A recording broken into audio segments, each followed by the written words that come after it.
मकड़ी और कबूतर से अल्लाह ने कैसे हमारे नबी सल्लल्लाहु ताला अलैहि वसल्लम की जान बचाई, आइए जानते हैं। दरअसल जब कुफ्फार मक्का रसूल सल्लल्लाहु ताला अलैहि वसल्लम और हजरत अबू बकर सिद्दीक रज़ी अल्लाह ताला अन्हु को पकड़ने के लिए पीछे लगे हुए थे, तो हमारे नबी सल्लल्लाहु ताला अलैहि वसल्लम सहाबी के साथ गारे सूर में छुप गए, मगर पैरों के निशान से कुफ्फार मक्का वहां तक पहुंच गए। लेकिन जब तक अल्लाह के हुक्म से गार के मुंह पर एक बेल उग गई, मकड़ी ने जाला बना दिया और कबूतर ने तिनका रख कर उसमें अंडा दे दिए, जिससे गार का मुंह बंद हो गया और कुफ्फार मक्का धोखा खा गए।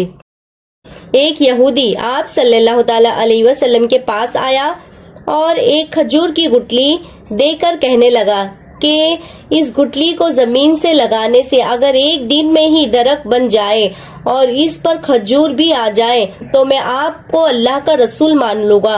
आप सल्लल्लाहु ताला अलैहि वसल्लम ने उसकी ये शर्त मान ली और गुठली को जमीन में दबा दिया, फिर अल्लाह से दुआ करी और चले गए। यहूदी सोचने लगा कि अगर सच में दरख्त आ गया तो मुझे ईमान लाना पड़ेगा, इसलिए वो गया और जमीन से गुठली को निकाल लिया। फिर वो जब अगले दिन गया तो उसके होश उड़ गए ये देखकर कि उसी जगह बड़ा सा दरख्त था और उस पर खजूर भी लगी हुई थी।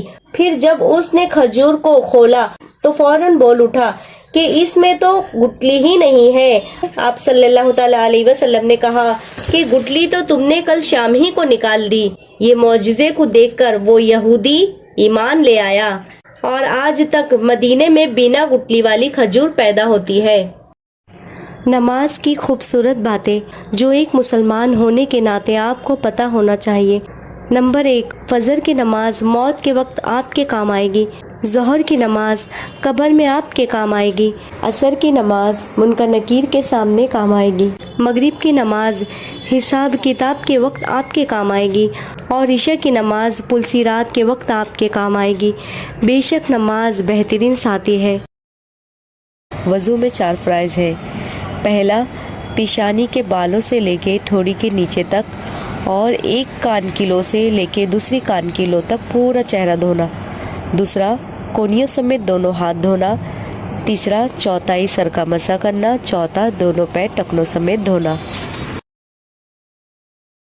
इस्लाम की वो पहली और आखिरी खातून कौन है जिनके सीने पर सर रखे हुए किसी नबी ने जान दी, वो भी नबियों के सरदार, वो वाहिद खातून जिनका घर किसी नबी के कब्र यानी के आराम गाह बना, वो अजीम हस्ती जिनका लवाब वो आखिरी चीज थी जो हमारे नबी सल्लल्लाहु ताला अलैहि वसल्लम के मुंह में गई थी। क्योंकि जब हमारे नबी सल्लल्लाहु ताला अलैहि वसल्लम ने अपने आखिरी वक्त में मिसवाक की ख्वाहिश जाहिर की तो उन्होंने मिसवाक अपने मुंह में चबाकर नबी के मुंह में रख दी थी। और जिनसे आप सबसे ज्यादा मोहब्बत करते थे वो खुशनसीब हस्ती थी हजरत आयशा रज़ी अल्लाह ताला अन्हा।